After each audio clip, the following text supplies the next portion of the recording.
Friends, welcome to Maira Media. So ఈరోజు మనతో పాటు ఉన్నారు పొలిటికల్ అనలిస్ట్ అడ్స్మల్లి శ్రీనివాసరావు గారు. సార్ నమస్తే. మన తెలంగాణ రాష్ట్రానికి సంబంధించి టీఆర్ఎస్ బీజేపీ కలిసి రైతులకి అన్యాయం చేస్తున్నాయి అంటారా? ఇక్కడ ఖచ్చితంగా అందులో అనుమానమే ఉంది. వీళ్ళంతా డ్రామా అండి, అంతే సింపుల్గా. కానీ అంటే మనం ఇలా ఒక మాటలో తేల్చేస్తే వాళ్ళ కోపం వస్తుంది. కానీ కేసీఆర్ గారు నిన్న ప్రెస్ మీట్ పెట్టి బీజేపీని దూదేకిని టేకేశారు. దూదేకితో అంటే తెలుసు కదా మీకు, దూది పట్టుకుని ఏకేస్తారు కదా. అయితే మీకు ముత్యాల ముగ్గని సినిమా వచ్చింది 73, 74లో. ఇప్పుడు కూడా ఉంటే చూడండి. ఆ మొక్క నేను లెక్కెట్టక ముందు చెప్పాలంటాడు ఆయన. ఈ మొక్క ఈయన ఇంతకుముందే చెప్పాలి, చాలా లేట్గా చెప్పారు. అది ప్రజలకు అనుమానం వస్తుంది. ఇది వాస్తవం కాదు, ఇది నిజం కాదు, ఇది నిజమైన యుద్ధం కాదు అని అనుకుంటారు. అనుమానం రావడానికి కారణం ఏంటంటే వీళ్ళు కేసీఆర్ గారు అసెంబ్లీలో వరి 40 లక్షలు పండింది, 70 లక్షలు పండిస్తున్నాం, మన ప్రాజెక్టులు బ్రహ్మాండం కూడా 24 గంటలు నెంబర్ 1 నిజం ఆయన. ఇదివరకు ఆంధ్రాకి అన్నపూర్ణగా కోస్తా జిల్లాలు చెప్పుకునేవారు. ఇవాళ తెలంగాణలో కూడా కేసీఆర్ గారి వల్ల కానీ ఏమైనా కానీ దిగుబడి విపరీతంగా వస్తుంది. కేసీఆర్ గారు పుణ్యమే. కాళేశ్వరం ప్రాజెక్టు కట్టాడు, నెంబర్ 1 ప్రాజెక్టు, ప్రపంచం గుర్తించింది. మీకు జియో ఈ ఛానల్స్ కూడా చూపించినాయి. 24 గంటలు కరెంట్ ఇస్తున్నారు, రైతు బంధు ఇస్తున్నాడు. ఇంతకన్నా గొప్ప పనులు ఎవడు చేసాడు? ఈ దేశంలోనే చేయలేదు. నిజం, వాస్తవం. కేసీఆర్ గారి పరిపాలనలో మీకు నాకు మనలాంటి సామాన్యులకి ఏమీ ఇబ్బంది లేదు. కానీ ఇక్కడ ఆయనకు ఒక సందేహం వచ్చింది. తెలంగాణ ప్రజలు చైతన్యవంతులు, సామాజిక విప్లవంలో ఉన్నవాళ్ళు, సామాజిక స్వరం ఉన్నవాళ్ళు, విచక్షణ వివేకము ఉన్నవాళ్ళు. అందువల్ల వాళ్ళు ఏమేం చేస్తారంటే వాళ్ళ మెయిన్ లైన్ తెలంగాణ ఎందుకు కోరుకున్నారనేటువంటి దానికి తెలంగాణ వెనుకబాటుతనం, నీళ్లు, నిధులు, నియామకాలు, ఈ వీటిలో డిజాస్టర్ ఫెయిల్యూర్ గవర్నమెంట్.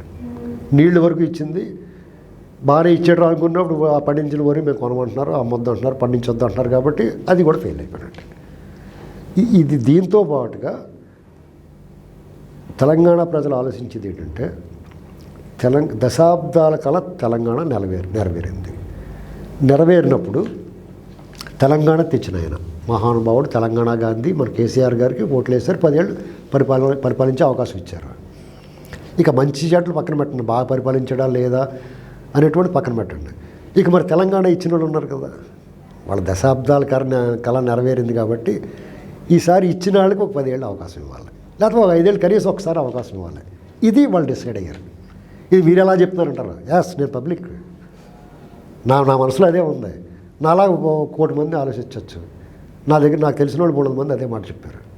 ఏంటండి అంచేత తెలంగాణ ఇచ్చిన వాళ్ళకి కూడా ఒక అవకాశం ఇవ్వాలని మారింది వాళ్ళ మైండ్. అంచేత మీరు బంగారపు ముద్ద మూటగట్టి దళిత బంధు, ఆ బంధు, ఈ బంధు ఏం చేసినా ఒకసారి కాంగ్రెస్ని చూస్తారు. ఇది ఫస్ట్ స్మెల్ చేసింది కేసీఆర్ గారు. అంటే ఇలాంటి వాతావరణం మారిందండి. లేకపోతే కేసీఆర్ గారికి ఎదురే ఉందండి. అండపిండ బ్రహ్మాండం లాంటి జానారెడ్డి గారిని ఓడిచ్చేసారు వీళ్ళు.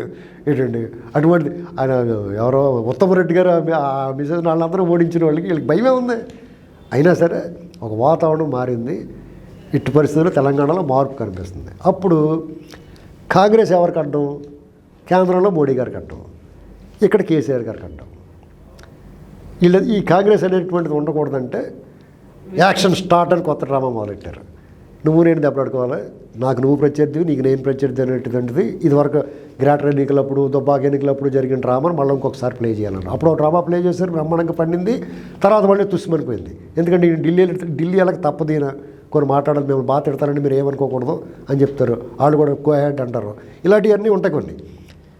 ఇవన్నీ చూసిన తర్వాత ఇప్పుడు కేసీఆర్ గారు మన డ్రామా ఎందుకంటున్నామంటే నిజంగా కనుక ఆయన వాళ్ళ మీద యుద్ధం ప్రకటిస్తే ఇవాళ కొనేయాలి, ఊరంతా కొనేసి దద్దమ్మలారా సన్నాసులారా అని తిడతాడు కదా ఆయన. అలాగా చూడండిరా, నేను కొన్నాను, రేపు నువ్వు కొనకపోతే నేను నడవనేమో, నువ్వు ఎలా తిరుగుతావు చూస్తావు అనాలి. ఈయన కొనకుండా వాళ్ళే కొనకుండా గాలి యుద్ధం చేస్తే జనాలు పిచ్చోళ్ళ వాళ్ళేమో మీరు పండించండి అని చెప్పేసి ఊరేస్తే ఊరే ఇలాంటి మాటలు మాట్లాడితే నీ ప్రాజెక్టులు ఎవరి కోసం కట్టావు? ఎందుకు కట్టావు ప్రాజెక్టులు? మళ్ళీ కరెంట్ ఏమో మీటర్లు బిగిస్తున్నారు, దాన్ని ఎందుకు వ్యతిరేకించావు? ఇవాళ మాట్లాడుతాడు, ఎప్పుడో వ్యతిరేకించాలి కదా, అసలు అడ్డం పడుకుంటూ పోవాలి కదా. ఏంటండి మీ మిత్రుడు పక్కన జగన్మోహన్ రెడ్డి గారు ఒప్పేసుకున్నాడు, నువ్వు చెప్తేనే వింటాడు ప్రతి మాటనే, అంటే నువ్వే చెప్పుంటావు ఆయనకి. అది నమ్ముతున్నారు ప్రజలు. మీరిద్దరు సయామీ కవలండి. చంద్రబాబు అనేటువంటి భూతాన్ని చూపించి మోడీ మిమ్మల్ని ఇద్దరిని ఏకం చేశాడు. చంద్రబాబు అనేటువంటి భూతాన్ని చూపించే మోడీని మీరు వశపరుచుకున్నారు. అదే బూచిని చూపించి మిమ్మల్ని ఆయన వశపరుచుకున్నాడు. మీరు ముగ్గురు ఒకటే, ఒకే తారుముక్కల అంటే కొంచెం రంగులు తేడా ఉండొచ్చు అంతే. ఏంటండి డిజైన్లు ఉంటాయి కదా అలాగా, అంతే తప్ప మిమ్మల్ని ఎవరో నమ్మరు. మోడీ గారు వీళ్ళు దెబ్బలాడుకున్నారంటే ఎవరు నమ్మరండి. ఈ దేశానికి కాంగ్రెసే దిక్కు. ఎందుకంటే స్వతంత్రం వచ్చిన తర్వాత ఇంత దుర్మార్గమైన పాలన అప్రకటిత కాంగ్రెస్ ధైర్యంగా ఎమర్జెన్సీ ప్రకటించింది చేశారు. ఏంటండి వీళ్ళు అప్రకటిత ఎమర్జెన్సీ. ఏ వ్యవస్థ కరెక్ట్గా పనిచేస్తుంది చెప్పండి, మీరు ఒక మాట చెప్పండి చెప్తాను నేను. ఏ వ్యవస్థ కరెక్ట్గా పనిచేస్తుంది? న్యాయస్థానాన్ని కూడా ముసుగేసేస్తున్నారండి. న్యాయస్థానంలో వాళ్ళు ప్రజలకి పౌరులకి స్వేచ్ఛకి వాళ్ళ హక్కులకు భంగం కలిగించకుండా పూర్తి స్థాయిలో అవకాశం కల్పిస్తారు. అప్పుడు జరిగే జాగు ఆలస్యం అనేటువంటిది జస్టిస్ డిలైడ్ డెనైడ్. ఏంటండి అలా జరుగుతుంది పరిస్థితి. మిగతా వ్యవస్థలు వీళ్ళు చెరబట్టారు, అత్యాచారం చేస్తున్నారు వీళ్ళు. ఏంటండి అటు ఉన్నప్పుడు ఇంక ప్రజలు ఏమైపోతారు? ఇక అలో లక్ష్మణ అంటే దిక్కు చూస్తూ ఉంటారు. ఇక్కడ కాంగ్రెస్ చాలామందికి ఒక అభిప్రాయం ఏంటంటే కాంగ్రెస్కి మోడీ గారు ప్రత్యామ్నాయం లేదు, ఆయనకు ఒక సరైన నాయకుడు లేడు, ఎవరిని ప్రైమ్ మినిస్టర్ చేస్తారో అని చెప్పేసి అనుకుంటున్నారు. ప్రజలకి చిరాకు వస్తే, ప్రజలకి వెగటు పుడితే, ప్రజల్లో వ్యతిరేకత పెరిగితే, ప్రజలు నిన్ను వద్దనుకుంటే అవతల కరెంటు స్తంభాన్ని కూడా ఎన్నుకుంటారు. అంటే దానికి చలనం ఉండదు, కదలదో, అక్కడే ఉంటుంది. కరెంటు విద్యుత్ ప్రవహిస్తేనే అది పనిచేస్తుంది. అయినా సరే అంత రాయి లాంటిది స్తంభం లాంటి దాన్ని కూడా ఓట్లేసి గెలిపించేసుకుంటారు జనం. అర్థమైందండి? అంచేత అందులో అన్డౌటెడ్ మోడీ గారి గ్రాఫ్ పతనానికి పాతాళానికి చేరిపోయింది అనేటువంటిది అన్డౌటెడ్. అందుకనే వాళ్ళు ఇప్పుడు సరిదిద్దుకునే చర్యలు తీసుకుంటున్నారు. 3 రైతు చట్టాలు, నల్ల చట్టాలు వెనక్కి తీసుకున్నారు. దానికి సమాధానం కూడా సరిగ్గా చెప్పలేరు. ఎలా చెప్తారు? నువ్వు ఎందుకు తీసుకున్నావో చెప్పాలి, అని ఎందుకు పెట్టావో చెప్పాలి. దాంట్లో విమర్శలు వస్తాయి. అప్పుడు మీ తాలూకు హిడెన్ ఎజెండా బయటపడుతుంది. అని చేత దాన్ని ఒకసారి బుల్డోజ్ చేసి పడేశారు. ఇప్పుడు యూపీ ఎన్నికలు, దాంతోపాటు 5 రాష్ట్రాల అసెంబ్లీ ఎన్నికలు జరుగుతున్నాయి. ఇక్కడ కనుక బీజేపీని ప్రజలు ఓడిస్తే వాళ్ళకు ఒక మంచి మేలు జరుగుద్దండి. ఏంటో తెలుసా? పెట్రోల్ 60 రూపాయల రేటుకి వస్తుంది, 60 రూపాయలకి వస్తుంది. ఖచ్చితంగా 60 రూపాయలు చేస్తాడు. ఎందుకు చేస్తారో చెప్తాను. అలాగే ఆయనది ఒక మ్యాక్సిమం బాంబ్ బ్లాస్ట్ ప్రామిస్ ఒకటి ఉంది. నల్లధనాన్ని వెనక్కి తెచ్చి ప్రతి అకౌంట్లోనే 15 లక్షలు వేస్తాను దేశపౌరులు, మీకు నాకు కూడా వేస్తాడు. ఏంటంటే అదొకటి ఖచ్చితంగా ఆయన వెంటనే ఇమీడియట్గా చేసేస్తారండి. అది ఎక్కడి నుంచి వస్తే మీకు డబ్బు అనొచ్చు. ప్రజలు ఒక ప్రపంచాన్ని తాకిన విపత్తు, అంతకంటే ఎక్కువ అధిక జనాభా గల భారతదేశంలో మనందరం కూడా దారుణంగా పూట రెక్కాడితేనే కానీ డొక్కాడిన మన దేశంలో అన్ని వ్యాపారాలు, అన్ని వ్యవస్థలు, అన్ని కుటుంబ వ్యవస్థతో సహా ధ్వంసమైపోయిన కరోనా విపత్తు సమయంలో కూడా 100 రూపాయలు పెట్టి మనం పెట్రోల్ కొనుక్కున్నాం. అంటే క్రూడ్ ఆయిల్ ధర ప్రపంచంలో చేతులు ఎత్తేసారు. అసలు వాళ్ళకి ఉత్పత్తి లేదు, ఎగుమతి లేదు, ఏం చేయలేదో తెలియని పరిస్థితి. అటువంటి పరిస్థితిలో కూడా మన దగ్గర ముక్కు పిండి 100 రూపాయలు చొప్పున వసూలు చేసి ప్రతి సంవత్సరం 3 లక్షల కోట్ల రూపాయలు ఓన్లీ పెట్రోల్ డీజిల్ మీద ఇంధన ధరల్లో లాగేశారు. మనకి 1000 రూపాయలు గ్యాస్ సిలిండర్ ఎంత ఉండేదండి ఇంతవరకు? మోడీ గారు వచ్చినప్పటికి ఎంత ఉండేది?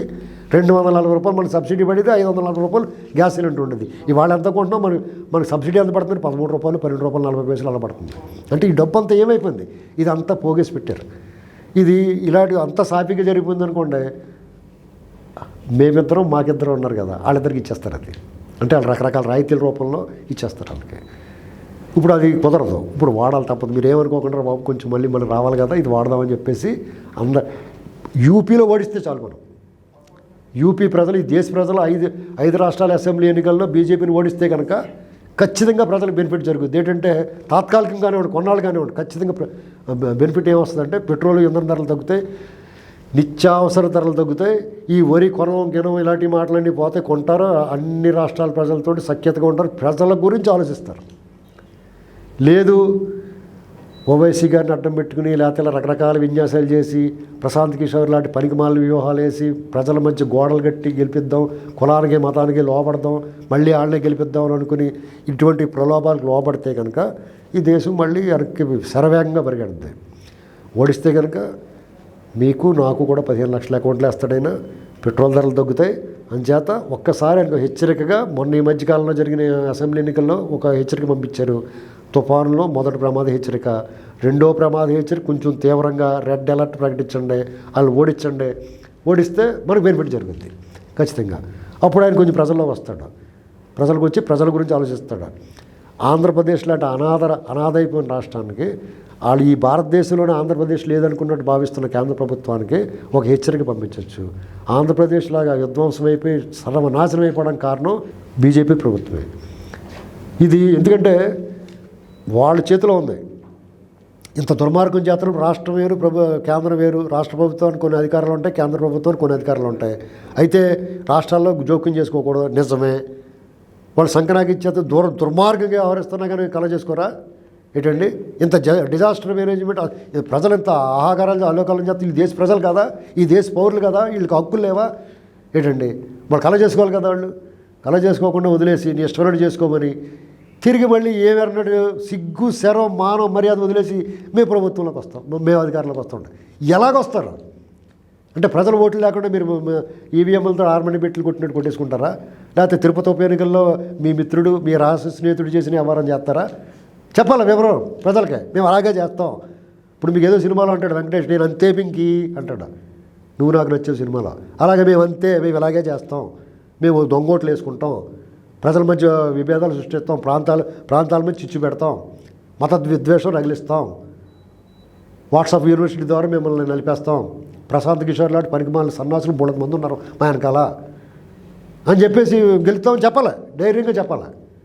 కొంతమంది చెప్తున్నారు, ఆఫ్ ది రికార్డులో చెప్తున్నారు, మేము అలాగే వెళ్తామని చెప్తున్నారు. ఇంత దుర్మార్గం చేస్తుంటే మనం దేని గురించైనా మనం ఏ రకంగా విశ్లేషణ చేసుకోవాలి, ఏ రకంగా మాట్లాడుకోవాలో అర్థం అవటం లేదండి. ఈ వరి విషయంలో చూడండి, కేంద్రం ఏమో ఇళ్ళ మీద, వీళ్ళేమో కేంద్రం. ఎంత డ్రామా అండి అది. నిజంగా ప్రేమ అంటే కిషన్ రెడ్డి గారు కొన్ని వ్యవహారాలు పక్కన పెట్టించి కొనిపించవచ్చు, లేదా ఈయనే కొనేయచ్చు కేసీఆర్ గారు. ఇవన్నీ మానేసి ధర్నాలు నువ్వు సన్నాసి అంటే నువ్వు సన్నాసి అని దెబ్బలాడు. ఇది ప్రజలు అర్థం చేసుకుంటారండి. వాళ్ళకి ఫ్రీ అండ్ ఫెయిర్ ఎలక్షన్ జరిగి ఒక అవకాశం వస్తే కనుక మళ్ళీని అంటే ఎలక్షన్ మీ ఓటు మీరు వేసుకునే అవకాశం వస్తే కనుక వీళ్ళు బుద్ధి చెప్తారు, అనుమానం లేదండి. ఇవన్నీ జరగాలంటే ఆంధ్రప్రదేశ్లో కానీ ఇవన్నీ జరగాలంటే మీకు ఈ భారతదేశంలో ఎన్నికలు, రేపు రాబోయే సార్వత్రిక ఎన్నికలు ప్రజలకు అనుమానం లేకుండా, ప్రజలు నిజంగా ఎన్నికలు జరిగినాయి, ప్రజాస్వామ్యయుతంగా ప్రజాస్వామ్యాన్ని కాపాడటానికి జరుగుతున్న ఎన్నికలని భావించాలంటే, వాళ్ళ అనుమానాలు తొలగాలంటే ఈవీఎంలు వాడకూడదు. ఒకవేళ ఈవీఎంలు వాడినా వీవీప్యాట్లు కూడా లెక్కించాలి. ఒక అది ఉన్నా సరే త్రివిధ దళాలు, పదాతి దళము, నేవీ, ఎయిర్ ఫోర్స్, ఈ 3 దళాలు ఈ భారతదేశంలో ఎన్నికల సిస్టాన్ని, ఎన్నికల సమయాన్ని వాళ్ళు కొద్దిగా వాళ్ళ సమయాన్ని కేటాయించి వాళ్ళ ద్వారా వాళ్ళ చేతులతోటి వాళ్ళ దగ్గరుండి జరిపించాలి. ఈ ఎలాగా దేశాన్ని కాపాడుతున్నారు వాళ్ళు, సరిహద్దుల్లో ఉండి వాళ్ళు ప్రాణాలు తెగించి దేశాన్ని కాపాడుతున్నారు. ప్రజాస్వామ్యాన్ని కూడా కాపాడండి, ఇది మన విజ్ఞాపన. అలా చేసే దమ్ము, ధైర్యం 2 రాష్ట్ర ప్రభుత్వాలకి ఉన్నాయంటారా? ఎవరికండి? ఇప్పుడు ఎలక్షన్స్ జరిగితే అటు ఆంధ్రప్రదేశ్లో కానీ ఇటు తెలంగాణలో కానీ అసలు ఎక్కడైనా సరే అలా అంత ఏమంటారు కరెక్ట్గా మీరు చెప్పినట్టు అన్ని ఫోర్స్లు దింపి అలా జరిపించే ఎలక్షన్స్ అలా జరిపించడానికి దమ్ముందంటారా వీళ్ళకి? వీళ్ళు కదండి. ఇప్పుడు అంటే ఇది ఊహాజనిత హైపోథెటికల్. కానీ మనలాంటి వాళ్ళు ఏదో 1,00,000 మంది, 1,00,00,000 మంది మన ఎవరికి, రాష్ట్రపతి గారికి, సుప్రీంకోర్టు చీఫ్ జస్టిస్కి, అలాగే ప్రధానమంత్రి గారికి కూడా విజ్ఞాపనలు పెట్టుకున్నాం అనుకోండి. ఒక 50 కోట్ల మంది, 10 కోట్ల మంది, బాబు మాకు ఈ సిస్టమ్ మీద నమ్మకం పోయింది, వీళ్ళ మీద అనుమానాలు ఉన్నాయి అని చెప్పేసి ఒక విజ్ఞాపన పెట్టుకున్నాం అనుకోండి. అంటే ఒకవేళ ఇలా జరిగితే వాళ్ళు ఆర్డర్ చేసుకుంటే కనుక ఇప్పుడు అధికారంలో ఉన్న ప్రభుత్వాల్లో 90% ఎవరో మళ్ళీ తిరిగి అధికారంలో రారు, రాష్ట్రాల్లో, కేంద్రంలో కూడా. ఎందుకంటే నవీన్ పట్నాయక్ గారు, పినరయ్ విజయ్ లాంటి వాళ్ళు, మన స్టాలిన్ గారు లాంటి వాళ్ళు కరెక్ట్గా పర్ఫెక్ట్గా వర్క్ చేస్తున్నారు, ప్రజల కోసం పనిచేస్తున్నారు, ప్రజల కొరకు పనిచేస్తున్నారు, ప్రజల చేత ఎన్నుకోబడ్డామన్న స్పృహ వాళ్ళకి ఉంది. ఇప్పుడు మనకి జగన్మోహన్ రెడ్డి గారు కానీ, కేసీఆర్ గారు కానీ, వీళ్ళు మా వ్యూహాల ద్వారా, స్ట్రాటజిస్టుల ద్వారా, మనిషికి మధ్య గోడ కట్టడం ద్వారా, సెంటిమెంట్ రెచ్చగొట్టడం ద్వారా, ఇతరులు దూషించడం ద్వారా గెలిచామనేటువంటిది నెగిటివ్ ఇంపాక్ట్. హ్యాటర్స్ సొసైటీ నుంచి హ్యాటర్స్ సొసైటీని మద్దతు తీసుకుని హ్యాటర్స్ సొసైటీ ప్రజల మీద చిమ్మిన విషయం ద్వారా వీళ్ళు గెలిచారు. అంచేత వీళ్ళు ప్రజల్ని నేను ఈ మంచి పని చేశాను నాకు ఓటేయండి అనరు. కేసీఆర్ గారు చంద్రబాబు తిడతారు, లేకపోతే ఇప్పుడు కేంద్రం తిడుతున్నారు. ఇలాంటివి తప్ప ఇదిగో నేను కాళేశ్వరం కట్టాను, మీరు నాకు ఓటు వేయండి అనాలి. నువ్వు కాళేశ్వరం కట్టావు, ఊరేయొద్దను, ఎందుకు కట్టావు అని ప్రశ్నిస్తారు. అంతే కదా. వరి పండించే 70 లక్షలు ఉత్పత్తి చేయమన్నారు, చేసాము, కొను అంటారు, మేము కొనమంటున్నాడు ఈయన. మరి ఇలాంటివి మరి ప్రశ్నలు కదా. దళిత బంధు ఇస్తానన్నావు, మరి మాకు ఇంకో బంధు ఎందుకు ఇవ్వలేదని అడుగుతారు ఇంకొకళ్ళు వచ్చి. ఇలాంటి సమస్యలు సమాధానం చెప్పలేనివి ఉంటాయి, చెప్పుకోలేరు, ఖచ్చితంగా ఓడిస్తారు జగన్మోహన్ రెడ్డి గారు. ఇక మనం ఎంత తక్కువ మాట్లాడుకుంటే అంత మంచిది. ఎందుకంటే ఆల్రెడీ సగం రోజులు పూర్తయినాయి. డిస్ట్రక్షను, దుర్మార్గం, అరాచకం, అన్యాయం, అవినీతి అన్నీ సంపూర్ణం. అంటే 5 ఏళ్ళ తర్వాత 5 ఏళ్ళు జరగాల్సింది పరిపాలన 2.5 ఏళ్ళు జరిగింది. కానీ నేను చెప్పిన ఇవన్నీ కూడా సంపూర్ణంగా పూర్తయిపోయాయి. ఇంక చేయడానికి కొత్తగా ఏమి లేవు ఆయనకి. అంటే ఇప్పుడు కొన్ని కోతులు ఉంటాయి, అవి ఒక మంచి లేత జామ తోటలోకి ఎదురు పడ్డాయి అనుకోండి, శుభ్రంగా ఎక్కి కాయలు కొరికేసి పాడేసి ధ్వంసం చేస్తాయి. అంతా అయిపోయిన తర్వాత ఏం చేయాలి, అయ్యా ఆటలు అవి కరుచుకుంటాయి. ఇంకా వాళ్ళు కరుచుకుని ప్రోగ్రామ్స్ చూస్తున్నారు ఇప్పటి నుంచి. అంటే మీరు అడిగినట్టు కోటమిరెడ్డి శ్రీధర్ రెడ్డి గారు నిన్న పాదయాత్రకు సంఘీభావం తెలపడానికి వచ్చాడు కదా, ఇంకొక ఆయన చంద్రబాబు చాలా మంచివాడు అంటాడు అనమాట. ఇలాంటి న్యూస్లు వస్తూ ఉంటాయి మీకు. ఈ 2.5 ఏళ్ళ తర్వాత, ఇంటర్వాల్ తర్వాత అంతా కూడా ఇక డౌన్ఫాల్ స్టార్ట్ అయినట్టు. ఆల్రెడీ సంవత్సరాల క్రితమే ఆయనకి పతనం ప్రారంభమైందండి. అంటే ఈ కరోనా వీటి వల్ల ఆ నిర్ణయాలు ప్రజల నుంచి రియాక్షన్ రావడం లేట్ అయింది. ఒక్క విషయంలో వాళ్ళకి క్లీన్ చిట్ ఇవ్వట్లేదు మనం మంచిది అని చెప్పి. ఎందుకంటే అన్ని రకాలుగా కూడా ఫెయిల్యూర్ అయింది గవర్నమెంట్. వరదల విషయంలో కానీ ఇసుక చంద్రబాబు గారు 800కి ఇచ్చాడు, ఫ్రీ ఇచ్చాడు. ఆ ట్రాన్స్పోర్టేషను ఇసుక గోదావరి నుంచి తీసుకురావాలి కదా నది నుంచి, వాటికి ఛార్జీలు వేసేవారు. అదే ట్రాక్టర్ ఇప్పుడు 7,000-8,000 అవుతుంది. మద్యం బాటిల్ 50 రూపాయలు ఉండేది ఒక క్వార్టర్, ఇప్పుడు 250-225 ఉంది. ఇది చాలు మనం చూసుకోవడానికి. అనేక పథకాలు ఆ రోజుల్లో ప్రజలకు నిజంగా ఉపయోగపడిన పథకాలు అన్నీ మాయమైపోయినాయి. ఇప్పుడు విద్యాదీవెనను అమ్మఒడని వేస్తున్నారు, 15,000 వేస్తారు. మీకు 3 పిల్లలు ఉంటారు, ఒకళ్ళకి వేస్తారు, మిగతా ఇద్దరికి అది రాదు, ఒకళ్ళకే వస్తుంది. ఈ పథకం వర్తించడం వల్ల వాళ్ళకి అంతకుముందు ఉండే స్కాలర్షిప్లు కానీ హాస్టల్ ఫీజులు ప్రభుత్వం నుంచి వచ్చే పొందే బెనిఫిట్స్ అన్నీ అయిపోతాయి. అంటే ఒకళ్ళ పేరు మీద 15,000 వేస్తే 3 మీద కలిపి వాళ్ళకి 40,000 ఉంటుంది బెనిఫిట్ సంవత్సరానికి. అంటే వాళ్ళకి అందరూ కూడా కోత పడిపోయింది. ఈ 15,000 జాతకాలు లెక్క పెట్టుకుని బీరోలో పెట్టుకునే లోపల 10,000 లేపెత్తాడు అలా ఆయన మంది తాగడానికి. ఎందుకంటే ఆయన సంపాదన లేదు, పని లేదు, ఉపాధి లేదు, ఇంట్లో పడుకున్నాడు ఖాళీగా. కొట్టో తిట్టో పట్టుకుపోతాడు. ఇవన్నీ తీసుకెళ్ళి మందుకి ఇచ్చేస్తారు. ఆ డబ్బు అంతా ఏం చేస్తారో సగమే లెక్క. ఈ మన కూరగాయల షాప్ వాడు కూడా డిజిటల్ పేమెంట్ పేటీఎం వాడుతున్నాడు, కానీ ఈ వైన్ షాపుల దగ్గర మాత్రం అంతా కూడా క్యాష్ అండ్ క్యారీ. సగం ప్రభుత్వానికి లెక్క అమ్ముతారు, సగం వాళ్ళు బొక్కసానికి వెళ్ళిపోద్ది. అంటే 1 లక్ష రూపాయలు కలెక్షన్ వస్తే 50,000 గవర్నమెంట్కి వెళ్తే 50,000 ఇంట్లోకి వెళ్ళిపోద్ది. ఈ డబ్బు అంతా ఎన్నికల్లో వాడుకోవచ్చు అనుకుంటారు. అది కూడా వాడుకుంటానికి లేదు వాళ్ళకి కప్పం కట్టాలి. పైన సామంతరాజులు కాబట్టి వీళ్ళు చక్రవర్తికి కప్పం కట్టాలి. చక్రవర్తికి కప్పం కట్టేడా కరెక్ట్గా వచ్చిందా లేదా అని చెప్పేసి సోమవీర్రాజు గారు లాంటి వాళ్ళు చూసి చెప్తూ ఉంటారు. కాదండి వీడు ఇంత డబ్బు ఇలాగే సగమే వచ్చింది, ఇలా చేస్తారంటారు. సరే అయితే కమన్ అని చెప్పేసి ఈడీ, సిబిఐ, ఐటీ వాళ్ళు వదులుతారు. వీళ్ళు బీరువాళ్ళు జాగ్రత్తగా పేర్చుకుంటారు అన్నీ. పెద్ద పెద్ద అపార్ట్మెంట్లు అది తీసుకుని అవన్నీ వాళ్ళు పట్టిపోతారు. అంటే ఉంచుకున్నదే ఉన్నదే 2 పోతాయి. అంటే వాళ్ళు ఇప్పుడు జగన్మోహన్ రెడ్డి గారి గురించి చాలామంది ఏమనుకుంటున్నారు, ఈ డబ్బులు ఖర్చు పెట్టేస్తాడు, 300 డబ్బు ఉంది, రేపు 10,000 ఇస్తాడు, 20,000 ఇస్తాడు, ఇవ్వలేడండి. ఎందుకు తెలుసా, అఫీషియల్గా కొంత కప్పం కడుతున్నారు వాళ్ళకి. అనఫిషియల్గా సూట్ కేసులు వెళ్ళిపోతాయి. యూపీ ఎన్నికలు ఉన్నాయి, ఎస్ఆర్ ఒక వ్యాన్ అంబులెన్స్లో వెళ్ళిపోతాయి వాళ్ళకి, ఇలా వెళ్ళిపోతూ ఉంటాయి. ఇప్పుడు నీకు మొత్తం లెక్క చూస్తాడు కదా, ఆ లెక్క అందలేదని చెప్పేసినప్పటికి పంపిస్తాడు. మెగా కృష్ణారెడ్డి గారు ఇంటి మీద పడిపోతారు, లేకపోతే ఈయన మన రామేశ్వరరావు గారు వాళ్ళ మీద ఈ సంవత్సరం జనవరిలో వీళ్ళకి రౌండ్ వేశారు. కేసీఆర్ గారు రెక్కలు నరికేశారు వాళ్ళు. అర్థమైంది అసలు కోపం అది. మీరు ఏడాకున్నారు కోపం, ఇదంతా వరి గిరి ఇది కాదు. వాళ్ళ కోపం ఏంటంటే వీళ్ళకి ఉక్రోషం వచ్చేస్తుంది. జాతక పోగొట్టు పక్కకే అంతా పోగేశారు. మామిడి పూల కింద రాలిపోయి ఉంటాయి. అందరు మీరు జాతక పోగేసిన తర్వాత ఎన్ని సంచులు వేసారని నేను పట్టిపోయారు. ఎంత కోపం వచ్చేస్తుంది మీకు. అలాగే వాళ్ళు పట్టిపోయారు. Next round Ayodhya. ఆళ్ళ రామకృష్ణారెడ్డి గారు వాళ్ళ ఇంటికాడ మనకు తెలియంది ఏంటంటే, మనకు చెప్పింది 500-300 కోట్లే అంటున్నారు. వాళ్ళ దగ్గర 7,000-8,000 కోట్లు పట్టుకుపోయారు. రైడ్ చేసే అది మనకు చెప్పరు బయటికి. ఈ న్యూస్ ఛానల్ కూడా ఫోటో చూపిస్తాయి, ఇది ఏమైంది, దీని వెనకాల ఏమైందని మళ్ళీ చూపించరాడు. ఇప్పుడు ఈయన మొన్న రామ్కి వాళ్ళు, తర్వాత ఈ హెట్రో వాళ్ళు ప్రజలు కరోనా వల్ల నలిగిపోయి బాధపడి కుటుంబ వ్యవస్థలు కూడా దెబ్బతినేసి అంత బాధ విచారంలో ఉన్నప్పుడు వాళ్ళు రక్తం తాగేశారు రెమ్డెసివిర్ ఇంజక్షన్ తోటి 25,000 పెట్టి కొనుక్కుందామంటే దొరకకుండా 30,000 40,000 50,000 అని చేసి వాళ్ళు బ్లడ్ సక్కర్స్ అన్నమాట, రక్త పిశాచులే ఏంటండి. పీల్చేసిన డబ్బు అంతా బీరువాలో పెట్టారు, అది పట్టిపోయారు. ఇంకా ఆయన దగ్గర ఏమి ఉంచలేదు. అది ఫ్రస్ట్రేషన్ కూడా ఉంది. ఇలాంటివి జరిగినప్పుడల్లా చంద్రబాబు తిట్టేతాడైనా ఆ ఫ్రస్ట్రేషన్ తీర్చుకుంటాడు. ఇది దీనంతా చూస్తే అన్ని చేతి వేళ్ళు మన అటుపక్క చూపిస్తాయి పైకి. ఒకప్పుడు బీజేపీ అంటే ఆ నాయకులు అంటే అసలు వీళ్ళు కదా నాయకులు. వాజ్పేయి గారు, అద్వానీ గారు, ఇలాంటి వాళ్ళు ఉండేవారండి. మధు తట్టు బ్రహ్మాండమైన నాయకులు ఉండేవాళ్ళు. అసలు వీళ్ళేటండి అసలు కాంగ్రెస్ని ఎదిరించి కూడా రాడా, ఈ కాంగ్రెస్ని దేశానికి తరివేయరా. నేను కరడుగట్టి కాంగ్రెస్ వ్యతిరేకనండి. నేను మన భావజాలం అలా పెరిగాం చిన్నప్పటి నుంచి.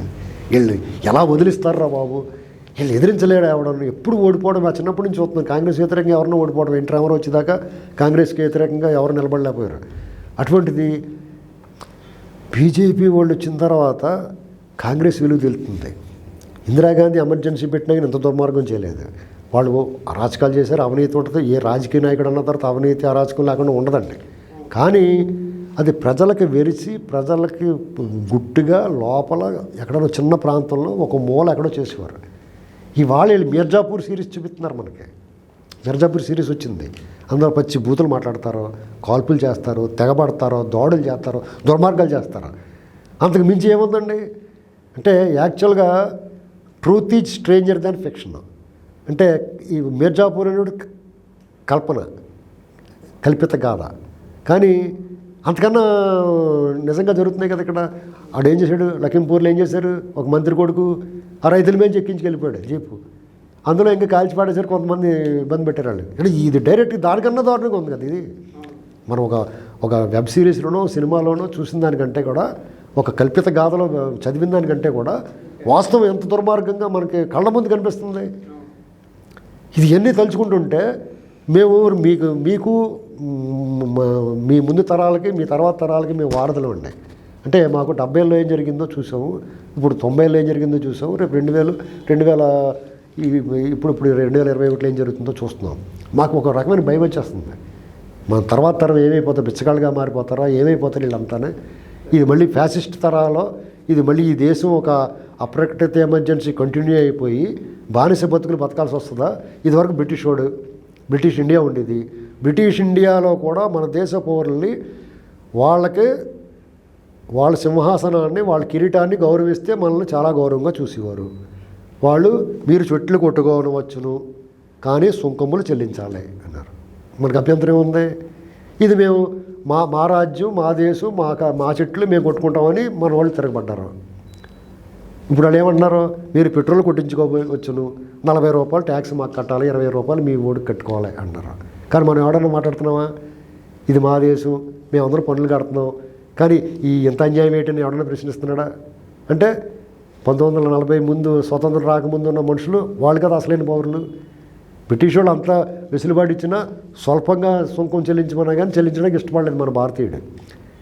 ఇవాళ రాను ఈ ప్రపంచం ముందుకెళ్ళిన తర్వాత, ఈ సాంకేతిక విప్లవం వచ్చిన తర్వాత, సాంకేతికంగా అభివృద్ధి చెందిన తర్వాత, విద్య వైద్యం అన్నీ అందుబాటులోకి వచ్చిన తర్వాత, ఇంత జ్ఞానం సంపాదించిన తర్వాత మనం ఎందుకు నిర్వీర్యులు అయిపోతున్నాం, ఎందుకు ప్రశ్నించట్లేదు ఏంటండి. నేను ఉదాహరణ చెప్పాను, అది ఆ చెట్లు కొడితే మన సుంకం కట్టించమండి ఏంటండి. అంటే ఆ బ్రిటిష్ ఇండియాలో కూడా మనకి ఎప్పుడు కూడా సాధారణ పౌరులకి ఎప్పుడు ఇబ్బంది కలగలేదు. ఎవరికి ఇబ్బంది కలిగింది, ఎవడైతే తిరుగుబాటు ధోరణిలో ఉన్నాడో, ఇప్పుడు మనం నక్సలైట్లు అంటున్నాం వాళ్ళని, మనం విప్లవకారులు అంటున్నాం, తీవ్రవాదులు అంటున్నాం. అలాగే అప్పట్లో ప్రభుత్వానికి వ్యతిరేకంగా ఎవరైతే మాట్లాడారో వాళ్ళు ప్రభుత్వం నిర్బంధించింది. ఇప్పుడు కూడా ఏం మార్పు వచ్చిందంటే, అప్పుడు కూడా బాంచందోరా మీ సింహాసనానికి ఎవర్ హైనస్ అంటే వాళ్ళు చాలా గొప్పగా చూసేవారు. ఇప్పుడు కూడా ఢిల్లీ సింహాసనం ముందు ఎస్ బాస్ అంటే వాళ్ళు గొప్పగా చూస్తారు కదా. నీకు 6 నెలల ముందస్తు ఎన్నికలు పెట్టుకొని నేను గెలిపించారు కదా, ఇక్కడ నీ వెనకాల నిలబడి మొత్తం అవతల ప్రతిపక్షం రెక్కలు కట్టేసి, కాళ్ళు చేతులు కట్టేసి, అంబులెన్స్లో డబ్బు సప్లై చేసి, ఎలక్షన్ కమిషన్ ఇక అప్పచెప్పేసి, అధికారులందరినీ ఇష్టం వచ్చిన అనుకూలంగా మార్చేసి, మీ బాబాయ్ హత్య జరిగితే కూడా దాని గురించి మాట్లాడకుండా గ్యాగ్ ఆర్డర్ ఇప్పించేసి ఇవన్నీ చేశారు కదా. అంటే బ్రిటిష్ ఇండియాకి ఈ ఇండియాకి ఏం తేడా ఉంది ఏంటండి. ఇది దుర్మార్గం. ఈ ప్రజలు మరో స్వతంత్ర పోరాటం చేయాలి. చెయ్యనంత వరకు కూడా అల్లు సీతారామరాజులు, నేతాజీ సుభాష్ చంద్రబోసులు, సర్దార్ వల్లభాయ్ పటేళ్ళు ఇప్పుడు ఖచ్చితంగా లేరు. అందరూ కూడా కేసీఆర్లు, జగన్మోహన్ రెడ్డిలు ఇలాంటి వాళ్ళే ఉంటారు. ఇదండి పరిస్థితి. అలాగే ఎంతో కొంత అంత వీరుడు కాకపోయినా తన రాష్ట్రం కోసం, తన ప్రజల కోసం ఎంతో కొంత ఆలోచించి చంద్రబాబు లాంటి వాళ్ళు మోకాళ్ళ కాడికి నరికేసాం మనం. అవసరమైనప్పుడల్లా ఆయన మీద విషయం చంపడానికి ఒక బ్యాచ్ రెడీగా ఉంటారు. అంటే ఒక బ్యాచ్ షూట్ చేసిన తర్వాత జలియన్ వాలాబాగ్లో ఒక బ్యాచ్ షూట్ చేస్తారు. వాళ్ళది ఎమ్యునేషన్ మళ్ళీ నింపుకుని ఆయుధాలను మందుగుండి నింపుకునే లోపల ఇంకో బ్యాచ్ వచ్చి షూట్ చేస్తారు. అలాగా ఒక 2 బ్యాచ్లు 3 బ్యాచ్లు పెట్టుకుంటారు వీళ్ళు. వాళ్ళు ఈ ప్రభుత్వాలకు ఏదైనా కష్టం వచ్చినప్పుడు ఆ బ్యాచ్ ముందుకు వచ్చి వాళ్ళు షూట్ చేస్తారు. మళ్ళీ వాళ్ళు ఆయుధాలు నింపుకుని మందుగుండి నింపుకునే లోపల ఇంకో బ్యాచ్ వచ్చి షూట్ చేస్తారన్నమాట. ఇలాగా మనల్ని నిర్వీర్యం చేస్తున్నారు, నిస్తేజులు చేస్తున్నారు. దీనికి డ్రగ్స్ లాగా కొన్ని సంక్షేమ పథకాలు అనేటువంటి డ్రగ్స్, మతం ఒక మత్తు మందు, దాన్ని చల్లుతున్నారు. మనకి కులం దాన్ని మించిన మత్తు అది చల్లుతున్నారు. ఇక ఈ 2 ఆటలు మించిన మత్తు ప్రాంతం. ఈ 3 రకాల డ్రగ్స్కే మనల్ని అలవాటు చేసి, మనల్ని నిర్వీర్యులను చేసి, ప్రజల్ని బలహీనులు చేసి వాళ్ళు రాజ్యం చేస్తున్నారు. ఇది తిరగబడకపోతే ఈ దేశం శరవేగంగా మధ్యయుగాల నాటికి వెళ్తుందండి. ఆటవికం అంటే దీనికి ఒకటి చెప్పుకోవాలి. నిప్పు కనిపెట్టక ముందు మనిషి మనస్తత్వం ఎలా ఉందో అప్పుడు కూడా కొంత నీతి, న్యాయం, ఒక చట్టం, వాళ్ళకు ఒక రాజ్యాంగం ఉండేది. నిప్పు కనిపెట్టక ముందు ఒక ఆస్తి, ఒక స్త్రీ, అది అందరి సొంతం. అప్పుడు ఒక ఆహారం అది అందరిదే, అందరు కలిసి తినాలి. ఎవడన్నా విభేదిస్తే అని రాళ్ళతో కొట్టి చంపేవారు. ఒక స్త్రీ అందరి సొత్తు, ఆవిడ నిరాకరిస్తే రాళ్ళతో కొట్టి చంపేటటువంటి ఒక శిక్షా స్మృతి ఉండేది వాళ్ళకి. నిప్పు కనిపెట్టిన తర్వాత, మనిషిలో స్వార్థం పెరిగిన తర్వాత, నాది తనది అనేటువంటి ఒక భావన వచ్చిన తర్వాత, సమాజం, కుటుంబం ఇలా ఏర్పడిన తర్వాత అప్పుడు కొన్ని కట్టుబాట్లు వచ్చినాయి. ఆ స్త్రీ, ఒక స్త్రీ ఒకరికే సొంతం, దారి తప్పితే అప్పుడు మళ్ళీ శిక్ష. అంటే అప్పుడు కూడా శిక్ష స్త్రీకే పడేది. అలాగే అప్పుడు కూడా ఈ తప్పు చేసినట్టు పడేది. కానీ వాళ్ళు కట్టుదిట్టంగా అమలు చేశారు దాన్ని. అందుకని ఈ వ్యవస్థ ఇన్నాళ్ళు నాగరికత నేర్చుకుంటా ఇలాగ ఇంతవరకు డెవలప్ అయిందండి. ఇప్పుడు మనం ఏం చేస్తున్నాం, తిరిగి రివర్స్లో ఆ నిప్పు కనిపెట్టక ముందు నాటి మధ్యయుగాలు, ఆటవిక కాలం నాటికి శరవేగంగా పయనిస్తున్నామండి. ఇది మనకి చూడటానికి ఎవరైనా ఇంత ప్రపంచం మన చేతుల్లోకి వచ్చింది, టెక్నాలజీ డెవలప్ అయింది, మనం చాలా అభివృద్ధి చెందాం కదా అనుకుంటాం. కాదు, మన మనసు కుళ్ళిపోతుంది, కుచించుకుపోతుందండి. ఈ మెదడుకు చెదలు పెట్టేసినాయి. అంటే ఇంత విశాల భావన కలిగిన తర్వాత ఈరోజు కులము, మతము కొన్ని విషయాలు ఆలోచించినప్పుడు వ్యాపారం దగ్గర కులం ఉండదు, వైద్యం దగ్గర కులం ఉండదు, నీకు వినోదానికి కులం ఉండదు. కానీ ఓట్లు వేయడానికి రాజకీయ నాయకుడు నీ మీద ఎక్కించుకోవడం కులం ఎందుకు నీకు? ఇప్పుడు సినిమా చూస్తావు, నీ కులపడం చూస్తావా? సినిమా తలపోడు చెత్తలో చూస్తావు నువ్వు? నిన్ను వెంటనే చంపేస్తాడని తెలిసి అటు జ్వరం కూడా నయం చేయలేని డాక్టర్ దగ్గర నీ కులపడానికి వెళ్తావు నువ్వు? ఏంటండి, హోటల్లో బాగోదు, అసలు పెంట పెడతాడు, అయినా సరే నీ కులపడానికి వెళ్తావా? ఎలా కదా. కానీ నీకు రాజకీయ నాయకుడు నీ మీద ఎక్కించి కూర్చుంటానికి నీకు ఎందుకు కులం? ఇలాంటి భావన వచ్చిన తర్వాత పతనమైపోయి వెళ్ళిపోతున్నట్టే. ఇక దీన్ని మనం మార్చాలంటే ఒక కరోనా లాంటిది ఇంకో విపత్తు వచ్చి మొత్తం తిరగేసేసి దోసి తిరగేసిన తర్వాత మళ్ళీ లెవెల్ అవుద్ది కదా, అలా చేయాలంతే అండి. Thank you so much sir. Please do subscribe Myra Media. Please subscribe Myra Media. Subscribe to Myra Media. Please like, share and subscribe to Myra Media for lot of film news, gossips and hot news. Please like, share and subscribe to Myra Media. For more interesting updates, please subscribe to Myra Media YouTube channel. For more updates, please subscribe to Myra Media. So like, share and subscribe to Myra Media.